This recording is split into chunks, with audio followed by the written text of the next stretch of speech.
Alright, and welcome to The Prism. I'm your host, Luke Ramos, and today I'm bringing you a $2.10 deck led by Araumi of the Dead Tide, who is a 1/4 Merfolk Wizard for 1, a blue and a black, and you can tap her and exile cards from your graveyard equal to the number of opponents you have, and then target creature in your graveyard gains Encore until the end of the turn. The Encore cost is equal to its mana cost. So what we're trying to do with this deck is we're trying to get a bunch of cards into our graveyard. We're trying to get a lot of cards that have enter the battlefield effects, because we're making copies of them with Araumi. And then we're also trying to have death effects and sacrifice outlets, so we're making the full use of their sacrifices at the end of the turn, or possibly just sacrificing them to a source of ours for even more value. The total cost of this deck is $2.10, which is very budget friendly, and let's get right into it. Our first card of the deck is Coral Trickster. This is a Merfolk Rogue, and it has Morph for 1, so you can pay 1 and then turn it, pay 3 and put it face down as a 2/2 creature, and then you can pay 1 blue and turn it up and place it face up for its morph cost. When it is turned face up, you may tap or untap target permanent. I included this in the deck because Araumi has a tap ability, and so you could untap her with this card and then redo the ability if you have enough mana. Our second card in the deck is Discordant Piper. When it dies, I could just create a 0/1 white goat creature token. I forgot to mention this. This deck is heavily zombie themed, so it has a lot of zombies in it. It's kind of zombie tribal to a certain extent. But I included this card into the deck because it has a death trigger and makes some goats, makes some blockers, makes some sacrifice fodder. So it's a good card in the deck. Next we have Doom Disruptor, an even better card in the deck because when it dies, it creates a 2/2 black zombie creature token. So those can be even attackers, those can be blockers. Remember, these don't have Decayed because Decayed wasn't out when this card came out. So great blockers, great sacrifice fodder, and quite a good Encore target because it'll die at the end of the turn, which is always good in the case of this card. We have Miasmic Mummy. When it enters the battlefield, each player discards a card. It's a 2/2 zombie. Just again, some enter the battlefield triggers for your commander, for their Encore, and you're creating tokens that are copies of this. So pretty good to include in the deck. We have Returned Reveler. When it dies, each player puts the top 3 cards of his or her library into his or her graveyard. Again, you're going to be recurring this possibly. You're going to be creating tokens that are a copy of it, but they all die at the end of the turn. And you're milling everybody, but only you, unless of course you're playing against like another graveyard deck. Most of the time, only you are actually going to be benefiting from this mill. So pretty good card in the deck, and it's also a 1/3, a little bit on the weaker side attack power wise, but still, it's quite a good card. We have Selhoff Tumor. This card is actually good to have on the battlefield because it's a 1/3, which is not very good attack power, and it doesn't really have an enter the battlefield or die trigger. But it does have, you can tap it and discard a creature card to draw a card.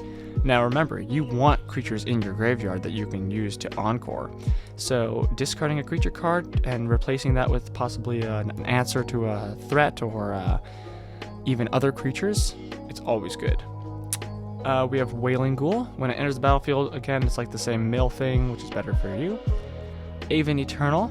When it enters the battlefield, amass 1. So I love these token creating zombies in the deck because that means that when you Encore these and get, I'm just going to speak like we're playing in a 4-person commander game.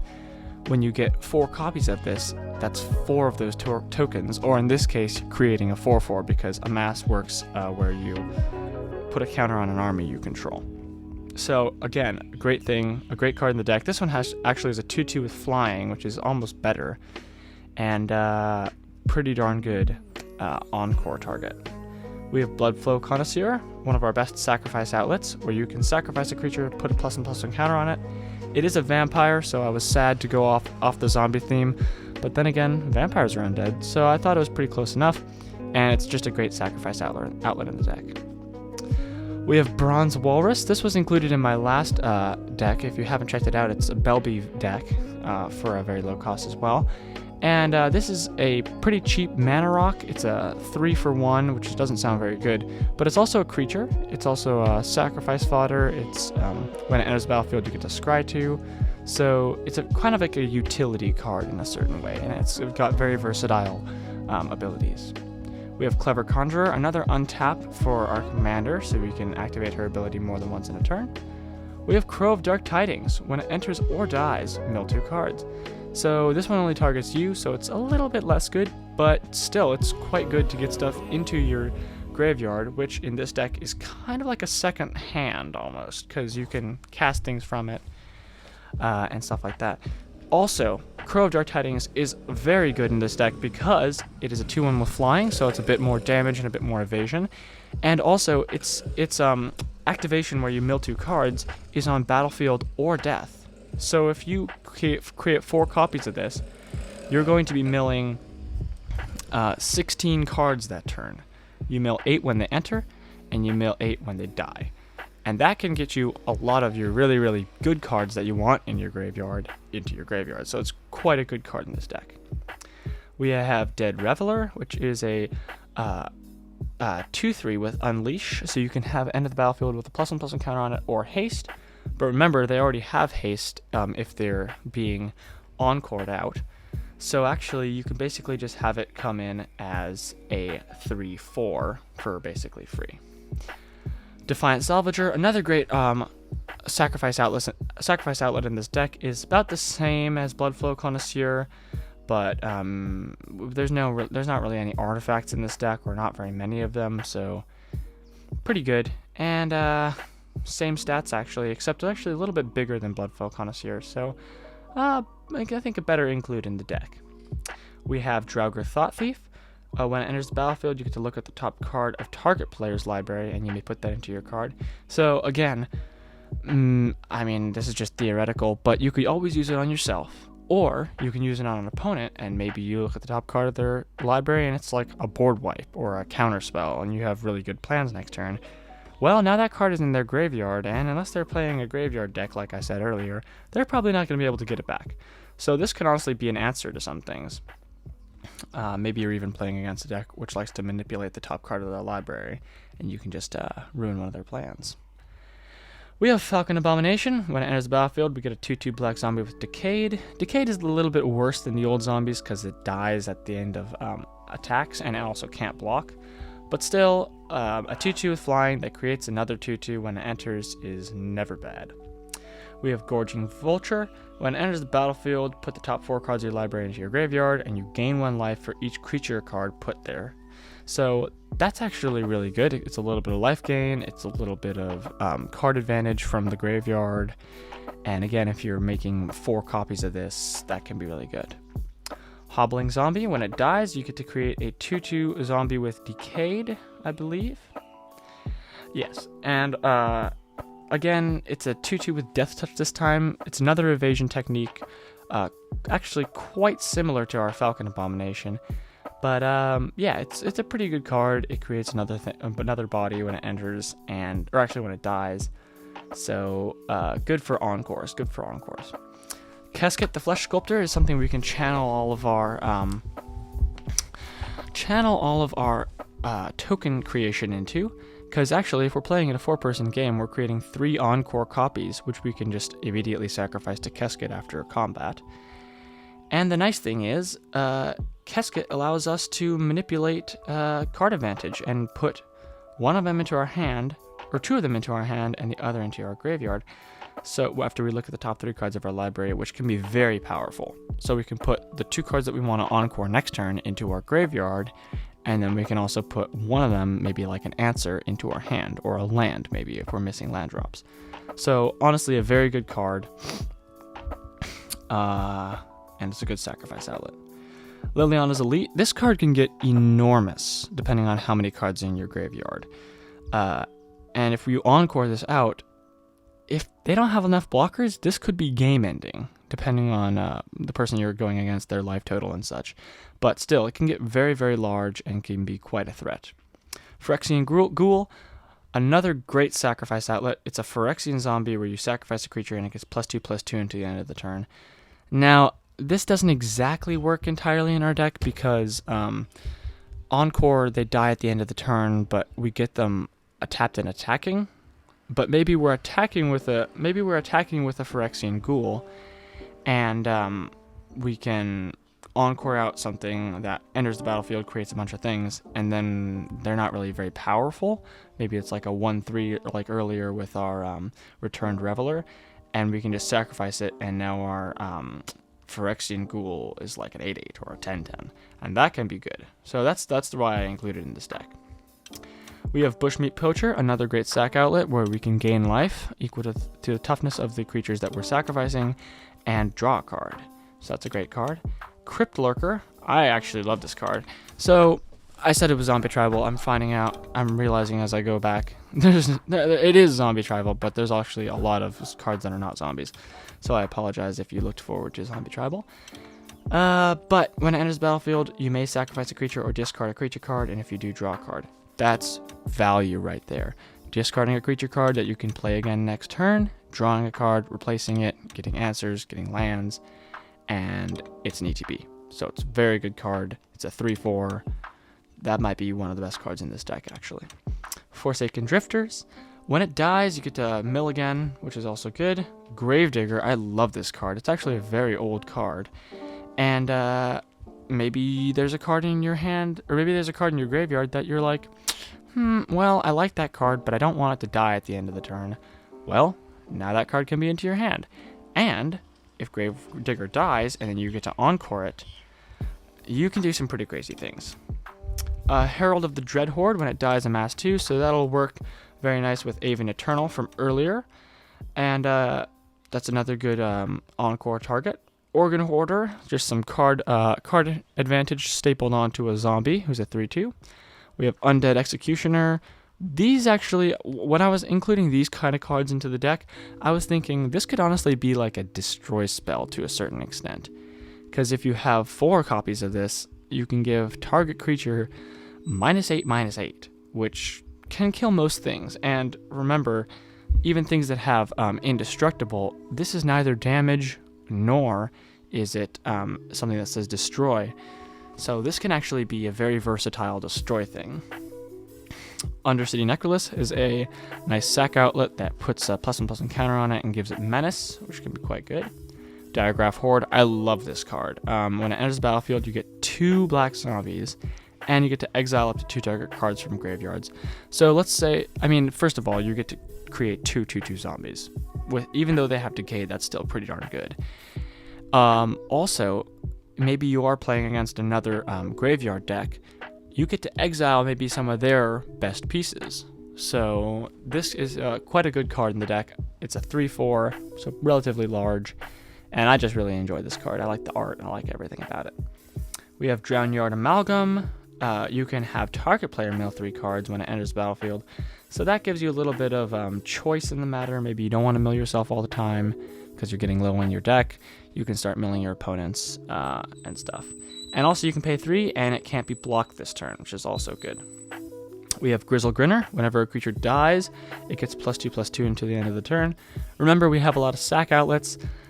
Again, most of them are going to be used in our post-combat main phase, but maybe we have some creatures on the battlefield that we're not using, or maybe they have decayed and they're just too small to attack into your opponent. Well, maybe you have a sack outlet and you can sacrifice them, and now Grizzle Grinner is a 10/10 or like a 11/11. So it's a pretty versatile card and has some pretty good uses. We have Lamplighter of Selhoff. I love this card. When it enters the battlefield, if you control another zombie, you may draw a card. If you do, discard a card. So again, if we have 4 of these, this could be 4 draws, 4 discards. And there are a lot of zombies in this deck. It's not exactly tribal, but it's quite a lot of zombies. So we're probably going to be getting this activation. We have Sibsig Host. When it enters the battlefield, each player puts the top 3 cards of his or her library into his or her graveyard. So it's basically just another Dead Reveler. It's basically just another Returned Reveler. So, yeah, those are pretty good. Silumgar Scavenger. This is actually included in my Belby deck, which is also on the YouTube channel. Please check it out. And it's just a great thing in any honestly in any deck that has sacrifice outlets, because it just pumps this thing insanely. You can give it haste, and it's a zombie bird, so it fits the theme, which I like. We have Skywarp Scob. When it enters the battlefield, you may exile 2 creature cards from your graveyard. If you do, draw a card. It's a 2/5 flying. The exile part is not the best, but again, maybe we're going to have some things in our graveyard which we don't really need to encore because they're pretty weak or don't have abilities. And maybe we can draw a card, which is never bad. We have Dusk Mangler. I love this card in this deck. As an additional cost to cast a spell, sacrifice a creature, discard a card, or pay 4 life. And when it enters the battlefield, each opponent sacrifices a creature, discards a card, and loses 4 life. Each opponent, excuse me, I think I said each player. This card, the only downside to this is its high mana value, but sacrificing a creature, discarding a card, or paying 4 life, those are all things that we can do with pretty much immunity in this deck. So this can be a really, really good late game card, especially if we get to encore it out, and then it's a 5/4 that has all those abilities, and that can get pretty powerful. We have Writhing Necromass, another really powerful card in this deck. This spell costs 1 less to cast for each creature card in your graveyard, and it's a 5/5 with Death Touch. So evasion and a big beater that we can get out, possibly for even 1 mana, which is going to be really, really good. Those conclude the creatures of the deck, and let's move on to artifacts. We have Traveler's Amulet, which is a nice budget mana search card. We have Metal Spinner's Puzzle Knot, which is draw and life loss, but it's kind of like a lesser version. It's like half of a Sign in Blood on an artifact, and it's budget. So great card. You can pay 3 and sacrifice it and do the same thing. But just card advantage is always good. Same kind of thing with Mnemonic Device. You can pay 2, sacrifice it, and draw 2 cards, or you can pay 1, discard it, and draw a card. So again, just some card advantage, searching for answers maybe. Phyrexian Atlas, this was also included in my Belby deck. Not the best mana rock, but it's budget for 5 cents, so that's pretty good. And the same thing with Spectral Searchlight, actually a little bit better, and for some reason cheaper. And it has choose a player. That player adds 1 mana of any color. So again, it's a mana rock for 3. Those are basically the only mana rocks that we have in this deck, are all 3 drops. We have Criminal Past. I think I included this in my Belby deck as well. They're actually kind of overlapping because they have a few of the same cards with the same ideas. And again, Criminal Past, I think it actually works better in this deck with Araumi because we're trying to fill up our graveyard. And so Araumi could be really, really big and have Menace. And remember, I think she's a 1/4, so she only deals 1 damage, but then takes 4 damage to kill her. And with Criminal Past, it's a +X+0. So you could make her into a 4/4, you could make her into a 12/4. So just think about that, and possible win con, maybe they don't have enough blockers, maybe you can hit them multiple times and win with commander damage. We have our instance. Oh, by the way, that was our only enchantment in the deck. We have our instance, Devour Flesh, so we can sacrifice a creature for some life gain. We have Nasty End, sacrifice a creature to draw 2 cards, or if it's legendary, draw 3. It's probably not going to be legendary. The only legendary card I believe in this deck is the Commander Araumi, but still, draw 2 cards for just 2 and sacrifice a creature. It's pretty good in this deck. We have Startle, which has target creature gets -2/-0 until the end of the turn, and create a 2/2 black zombie with Decayed and draw a card. Very good. We have Cancel, just a normal counter spell, which is never bad. We have Chill of the Grave, which costs 1 less to cast, meaning 2 if we control a zombie, and we can tap target creature. It doesn't untap during its controller's next untap step. Draw a card. So a nice tap down, a nice draw card. Pretty good versatile card in the deck. We have Circular Logic, counter target spell unless its controller pays 1 for each card in your graveyard. This is basically just a cheap version of Cancel. Well, around the similar cost. And they're not going to be able to pay 1 for each card in your graveyard because you are filling up your graveyard pretty much every turn. So this is basically just a counter spell. We have Sinister Sabotage, another counter spell with Surveil 1. So Surveil is really good in this deck. It allows us to put things into our graveyard or keep them on top, which is just really good, depending on what card it is. Our sorceries are Blood Beckoning, so we get to return a creature card to our hand, or 2 if we kick it for 4. Very good card, very versatile. We have Bone Splinters, destroy target creature if you sacrifice a creature, and it's a 1 cost, which is very powerful. We have Crawl from the Cellar. Again, a return target creature card from our graveyard to our hand and put a +1/+1 counter on a zombie our control. And it also has Flashback, which is nice recursion. We have Lash of the Balrog. So, kind of like Bone Splinters, except a little bit more versatile. So we can sacrifice a creature, or we can pay 4, and it's, again, 1 black for a destroy target creature. Mutual Destruction.